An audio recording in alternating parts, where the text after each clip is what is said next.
ఈరోజు మనం ఈ వీడియోలో గుండెని తన బ్యాగ్లో పెట్టుకొని 555 రోజులు బతికిన వ్యక్తి గురించి మరియు అతని బ్యాగ్లో ఉన్న గుండె గురించి మాట్లాడుకుందాం. మా బాసు ఈ వీడియోని మస్తు కష్టపడి చేసిండు. మీకు నచ్చితే లైక్ కొట్టండి, షేర్ కూడా చేయండి, నచ్చకపోయినా సబ్స్క్రైబ్ చేయండి ప్లీజ్.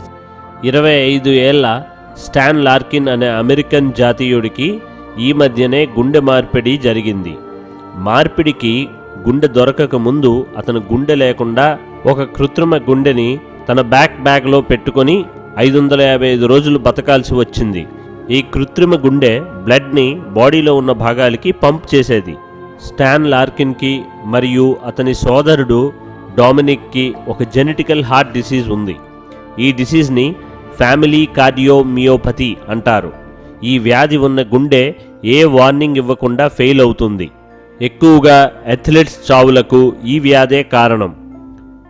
ఈ హార్ట్ ట్రాన్స్ప్లాంటేషన్కి వెనక ఉన్న సర్జన్ అయిన జొనాథన్ హాఫ్ ప్రకారం స్టాన్ మరియు అతని సోదరుడు డామినిక్ తన దగ్గరికి వచ్చినప్పటికీ వాళ్ళ హార్ట్స్ పూర్తిగా పాడైపోయినవని, దానివలన వేరే టెక్నాలజీస్ అయిన ఇంప్లాంటబుల్ డిఫిబ్రిలేటర్స్ హెల్ప్ చేయలేకపోయావని, ఇవి గుండెలో కొంత పని చేస్తే కానీ ఇవి పనికిరావని, దానివలన వాళ్ళు సింకార్డియా అని పిలువబడే డివైస్ని వాడారు.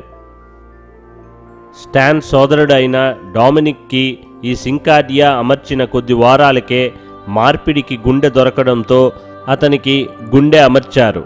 దానివలన అతను కేవలం ఈ సింకార్డియాతో కొద్ది వారాలే ఉన్నాడు.